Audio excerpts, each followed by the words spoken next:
5, 6, 7. Now my love to you, baby, I surrender. Get ready, ow, tonight. Hey, we gonna make this a night to remember. Hey, get ready, babe, tonight. Darling, make this a night to remember. Everybody, get ready, ow, tonight. Come on. Hey, we gonna make this a night to remember. Everybody, get ready, ow, tonight. Hey, we gonna make this a night to remember. Do your jig, hey, and shuck and jive, what? And shake a tail feather, hey. All right, so now that we've done that and we've warmed up our vocal cords, me.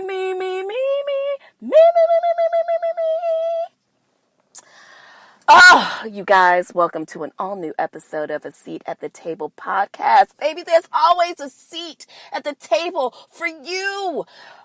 So much to unpack. Get ready.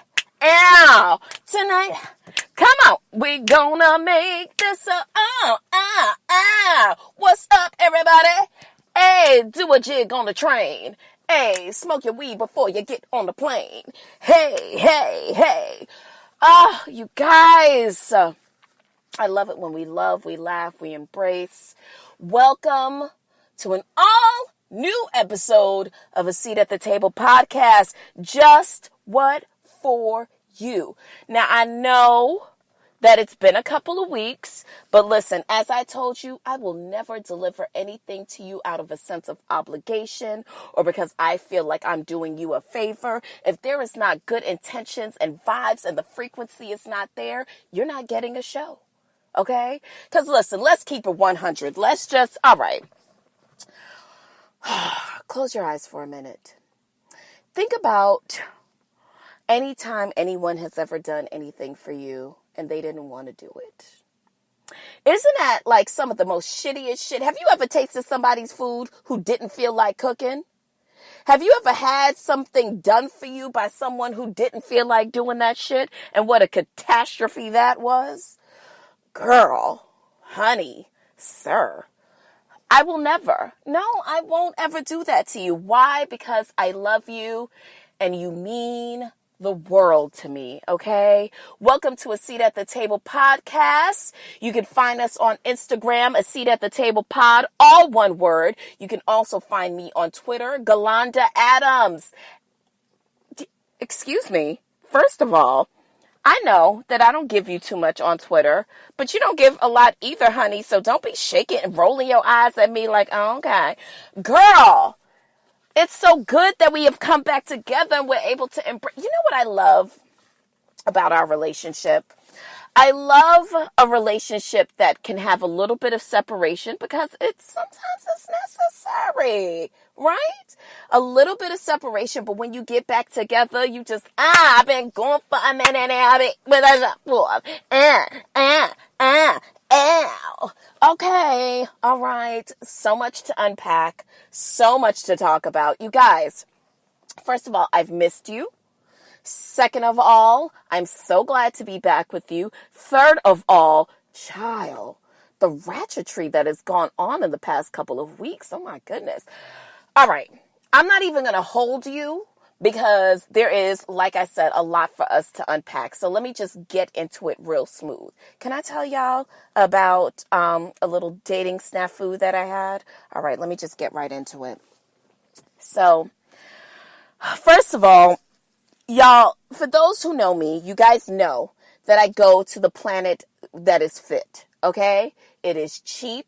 I got my summer body in the winter there, and all I had to pay was $10 a month. Now, you can go ahead and pay your $40, $50, $60 and get no results from wherever you want to go. That's your business, okay? I don't have a problem with getting results and paying less because, bitch, I'm frugal, okay? Frugal, okay? They don't call me Gail for nothing. I'm frugal, okay? So, one thing that you can't get at the low budget places is a high budget nigga, right? All right. So, first of all, let me just also say this.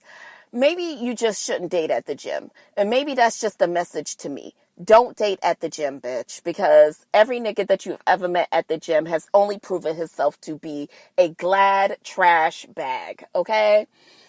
And not even a glad, he might be a hefty bitch, but okay, I digress. So, I meet this gentle sir at the gym. He seems nice enough. He seems like he has all his faculties about him. The nigga don't seem stupid off the top, but niggas always prove themselves to be exactly who they supposed to be. Give a motherfucker a time.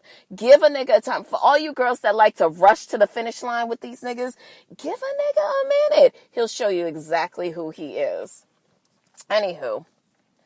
So I meet this gentle sir. We talk for a couple of days on the phone. We get to know each other. We meet up a couple of times, have delightful conversation like two grown adults.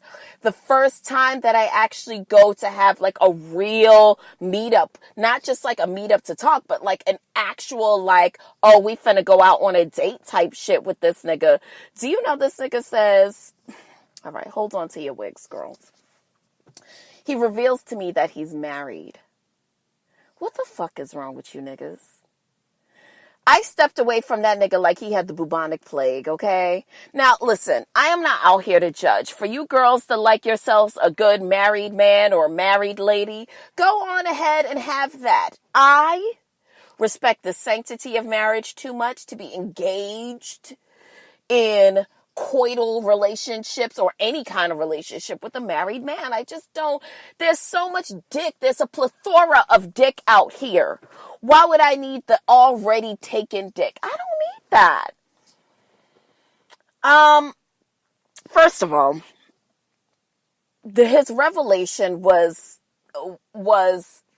I don't know. I just felt like, oh yeah, I've never done this before. Likely story says, Magic 8 Ball says highly unlikely. But that's what I've been dealing with. And let's not even get into the shit show that is work, okay? First of all, let me say this. For most of us, it doesn't matter what industry we work in or, what we do for a living, how much we make, any of that stuff. Work is normally, there's a cast of characters there, and, you can pretty much say that work is normally either a comical situation or it's just 8 hours of depression. For me, it's a little bit of both. I think that work has turned into this thing where, like, I don't even feel, I'm no longer going to work to be fulfilled internally. I'm not going to work hoping that like I will gain some sort of happiness from this thing that is a separate and aside of who I am. So I don't seek happiness at work. I just kind of go there, get my coin, and I leave, If I could have a good day, if I could kind of woo-saw all the bullshit away and just make it a decent day for myself and the people around me, I do what I can, But for the most part, I'm not going there looking to get happiness. Well, girl, thank goodness, because what a shit show that's been.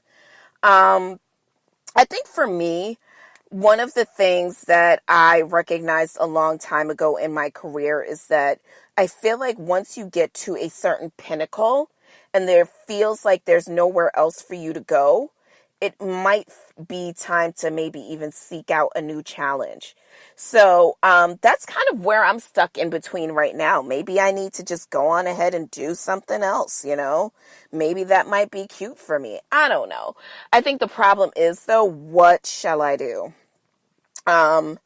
Honestly, I would love to just do this every day and just talk to you guys, but the Lord knows that this does not pay the bills.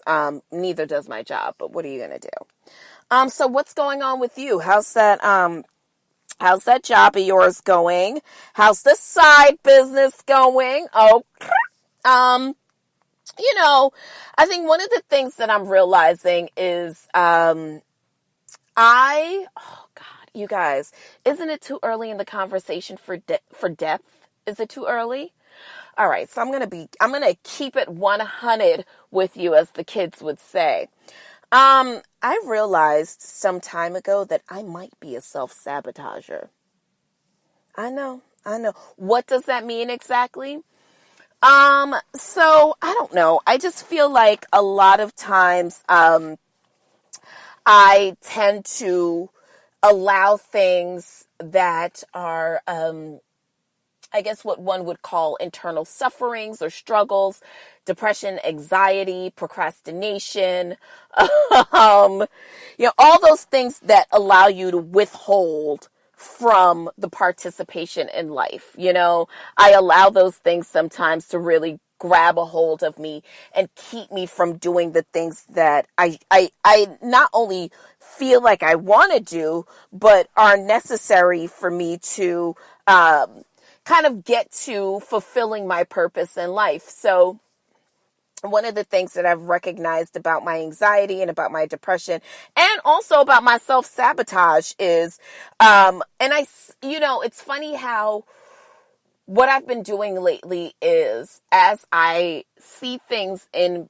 people, I've also been acknowledging that a lot of times we attract certain people and we have, people around us. And I think that a lot of that is a mirror, if you will. So I realize that the people around me are mirrors to my life. And so therefore my ability to acknowledge self-sabotage in someone is my ability to also acknowledge it in myself. It's kind of almost like that old adage of when you're pointing one finger at someone else, you're kind of pointing three back at yourself. I have my ego, and the ego work that I've been doing is also allowing me to see that I am not separate and aside of the people who are around me. I am them. So in recognizing that, I had to acknowledge the fact that I do have some self-sabotaging behavior. And only in acknowledging that stuff do we get to, necessarily get the work done to get past that stuff. So procrastination is a big beast of mine. And sometimes, admittedly, it keeps me from, again, participating in life and my life's purpose. And I think that, we're quick to label ourselves with the adages of you might be lazy or you might be depressed or you might be all of these things. But I think it's important for us to also see that those behaviors are a direct result of something that we're feeling inside, and feelings can be sometimes dangerous because they're fleeting. But if you don't acknowledge that these things exist inside of you, then you really can't do anything about them. So right now what I'm working with is self-sabotage, and how do I get past those hurdles in order to actively participate in life, not just when I feel 100% great or when I'm mentally in the game, but sometimes when I'm not even mentally in the game. And then also finding the balance to say, okay, give yourself a break. Give yourself a break, and maybe today you can't find the balance, but maybe tomorrow you can. Learn to give yourself a break. So listen, girl, honey, hunty, it's always real over here. Y'all, there's so much to talk about this week. So, did y'all watch the Super Bowl at all? I was at work, honey, so I didn't watch it. For those of you who don't really participate in the sport world, the Super Bowl is normally a time for you to get into. I think the last time that I really got into the Super Bowl was Beyonce's performance. And I don't even know if I watched the actual bowl itself or if I just got into Beyonce and Bruno Mars. I think that was kind of all that I did. But I missed this one, and the girls are saying that the bowl of soup was not good. That the bowl of soup was kind of whack.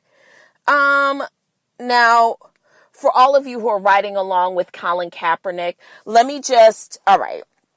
First of all, the Super Bowl took place in Atlanta over the past weekend, and the New England Patriots, the frauds, played the broads of